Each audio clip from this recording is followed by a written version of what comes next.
Eric, dans le monde réel, Eric Galliègue, président non, vous êtes directeur de la recherche chez Fee Advisor Valcan, également associé chez Fee Advisor Valcan, pardon, et avec nous tous les vendredis pour nous expliquer comment les marchés ont évolué et surtout sous quel prisme. Et depuis plusieurs semaines, Eric, il y a une profonde dichotomie qui traverse les marchés financiers et on va comprendre pourquoi. Dès maintenant, rappelez-nous juste en un instant quelles étaient les performances des principaux actifs que vous suivez.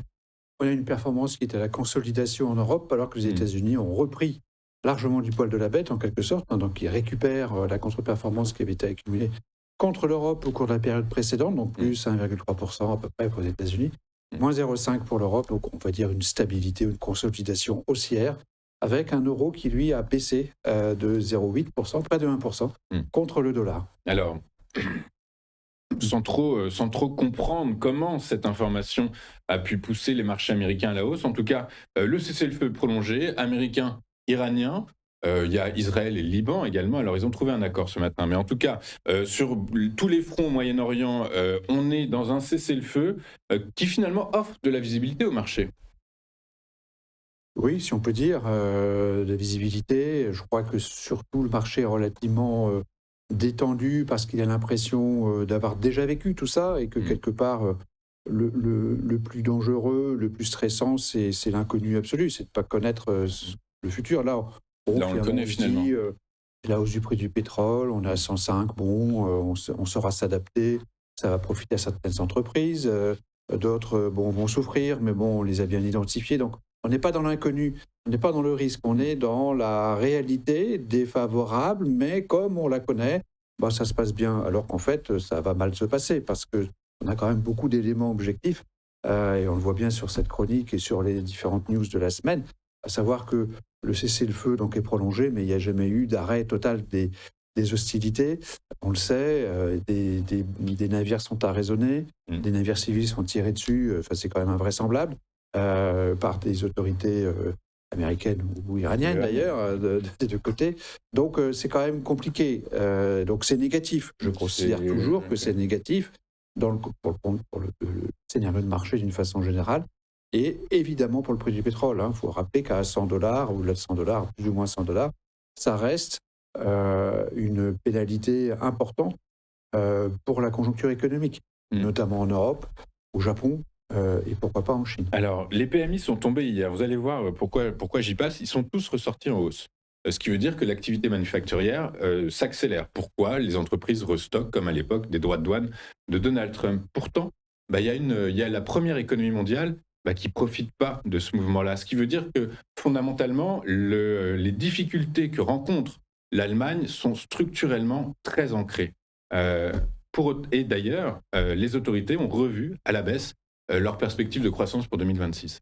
Ah oui, je pense que les dernières statistiques ou les derniers indicateurs avancés de type PMI n'étaient pas forcément tous très favorables, hein. C'est faux, on est passé en tout 50 sur les Je indicateurs parle PMI du pan-européens, composite. pan-européens, composites. Voilà, il y a l'industrie baisse forte, effectivement. Globalement, on ne peut pas dire que ce soit la fête hein, sur l'économie, c'est faux. Donc on a vraiment, puis ce ne sont que des indicateurs avancés qui sont très. Mm, mm. Ce qui compte, c'est effectivement des C'est un prévisions sentiment. faites par des Mm.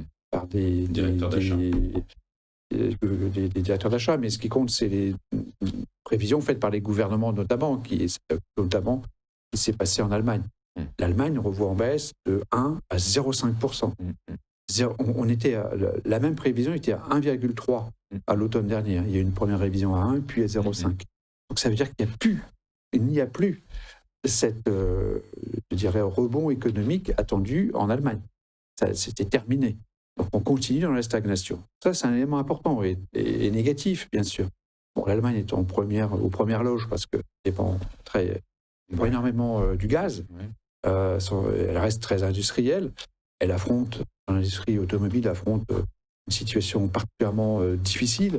Donc tout ceci montre que le cœur de l'économie de la zone euro bat moins vite, Mm. on peut dire, ou ralentit. Mhm. C'est ça exactement. Enfin ralentit, ne progresse pas autant qu'on l'imaginait. Ça, c'est pas bon du tout, hein. Et ça, c'est une nouvelle vraiment importante de mon point de vue.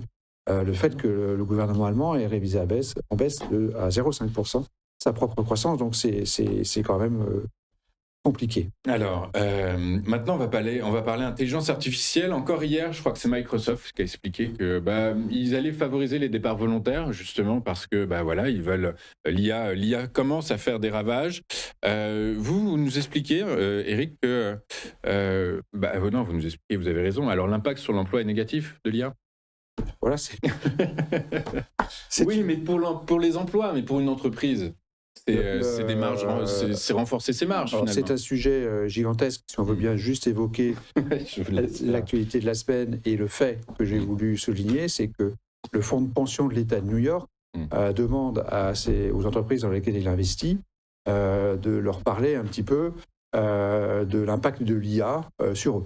Donc voilà, en gros, est-ce que c'est favorable ou pas à l'emploi? Donc c'est un vrai sujet, c'est un sujet gigantesque. Très vaste, ouais. Et évidemment, enfin moi je considère personnellement que l'IA va être pas négatif à court terme pour l'emploi, à court terme en À tout court cas. terme.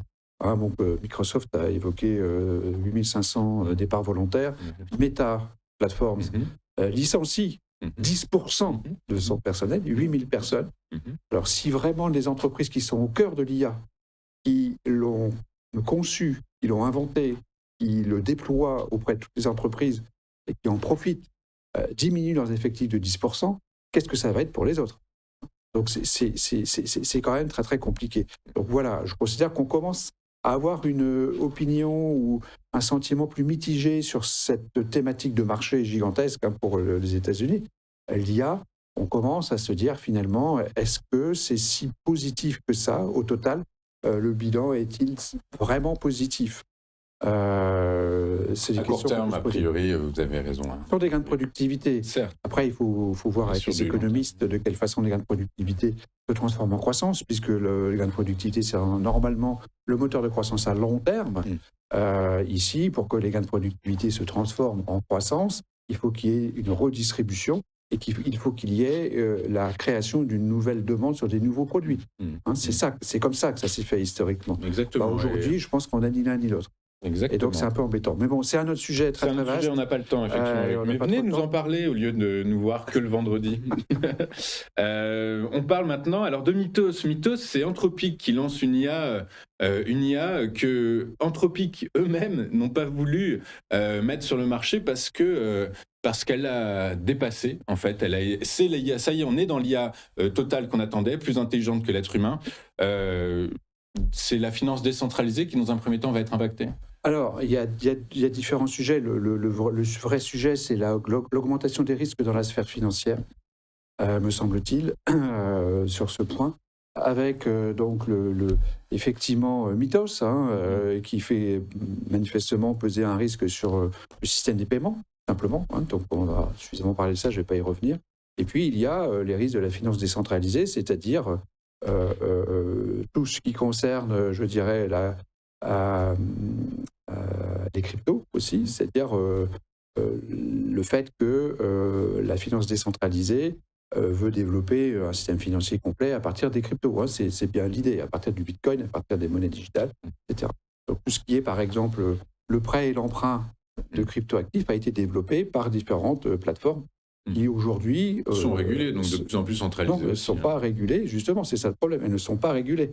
Elles ne sont pas régulées, si ce n'est par le système lui-même, mais en ce qui concerne le prêt-emprunt, non pas de titres classiques, mais de crypto, il y a un problème, et donc c'est la news de cette semaine qui est négative, avec AAV, je ne sais pas comment on prononce, qui est l'un des deux protocoles de finance décentralisée qui subit des problèmes extrêmement importants, parce qu'effectivement, il n'y a pas de centralisation je dirais, réglementaire, il n'y a pas de contrôle massif, il n'y a pas de banque centrale des cryptos, et ça pose problème. Et donc ça, on revient sur des problèmes que le monde a traversés depuis un siècle et demi, et pour lesquels le système actuel a donné une réponse, semble-t-il, efficace. Donc là, on réinvente la roue, en quelque sorte, et on se retrouve face aux problèmes. Et donc ça, c'est un souci. Carré, Voilà, on a commencé avec une roue carrée, donc on dit la roue carrée, ça tourne mal. On dit, oui, il faut une roue ronde. C'est ce qu'on apprend avec les cryptos. Donc c'est stupide, Exactement. C'est une perte d'énergie, de temps et un risque systémique qui augmente dans tout le système financier. Donc au total, on a 4 nouvelles négatives. Donc effectivement, -4 sur la notation d'actualité de cette semaine, mais pour ce qui n'est pas bon. Pour autant, on reste investi parce que effectivement, la logique du marché veut qu'on accompagne nos mouvements. Je l'ai entendu d'ailleurs à plusieurs reprises dans la demi-heure qui vient de passer auprès des intervenants précédents. C'est vrai que on ne peut pas se permettre de ne pas accompagner le mouvement. Donc on accompagne le mouvement et on voit que effectivement nos indicateurs sont plutôt améliorés sur la perception du risque par le marché, la perception du risque. Ce que moi j'essaie de noter, c'est le risque lui-même, c'est pas prétentieux d'ailleurs, mais bon, pour essayer. Mais la perception du risque reste favorable, c'est-à-dire que le VIX a baissé, les spreads de taux ont baissé, les investisseurs restent euphoriques pour différentes raisons. On ne va pas détailler aujourd'hui, ça prendrait du temps aussi, mais c'est vrai. Mais revenez nous voir, Eric. On peut aussi le comprendre de différentes manières. Mais globalement, nous restons investis effectivement face à ce regain de marché haussier. Et dès que le marché tombera, on vendra. Parce que effectivement, on aura un doute. Et le but est de bénéficier le plus possible de cette tendance qui reste furieusement haussière. Furieusement haussière, cette tendance. Merci beaucoup, Eric, d'avoir été avec nous ce matin. Eric Galliec, directeur de la recherche à FI Advisor Valcan, associé chez FI Advisor Valcan, et avec nous tous les vendredis pour nous expliquer comment les marchés marchent sur la tête. À très bientôt, Eric. Nous, on va marquer une courte page de publicité. On se retrouve dans un instant pour le point bourse. Tout de suite.